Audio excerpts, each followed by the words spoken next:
কুরআনুল কারীম আল্লাহ রাব্বুল আলামিন বলেন ইয়ারফাইল্লাহুল্লাযীনা আমানু মিনকুম ওয়াল্লাযীনা উতুল ইলমা দারাজাতিন ওয়াল্লাহু বিমা তা'মালুনা খাবীর।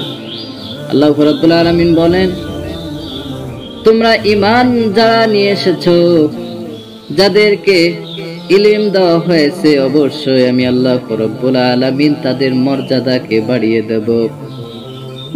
তোমরা এটা মনে করো না যে আল্লাহ রাব্বুল আলামিন তোমাদের খবর রাখে না।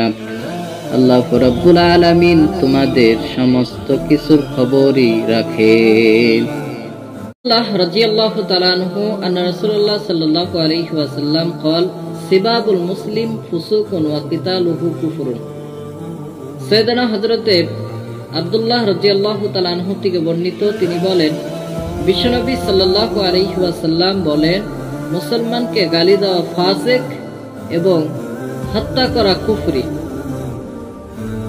তো আমরা অবশ্যই এক মুসলমান আরেক মুসলমানকে গালি দেব না, কাউকে হত্যাও করব না। কেন করব না? হাদিস তো আপনারা শুনলেনই। আবি হুরায়রা রাদিয়াল্লাহু তাআলা আনহু قال قال رسول الله صلى الله عليه وسلم من يقوم ليلة القدر إيمانا احتسابا غفر له ما تقدم من ذنبه।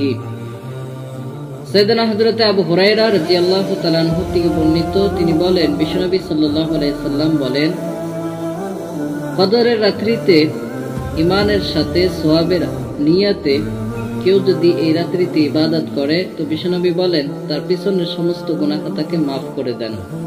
এই জন্য সামনে যে কদরের রাত্রি আসছে, এই সামনে কদরের রাত্রিতে আল্লাহ রাব্বুল আলামিন আমাদেরকে ইবাদত করার তৌফিক দান করুক।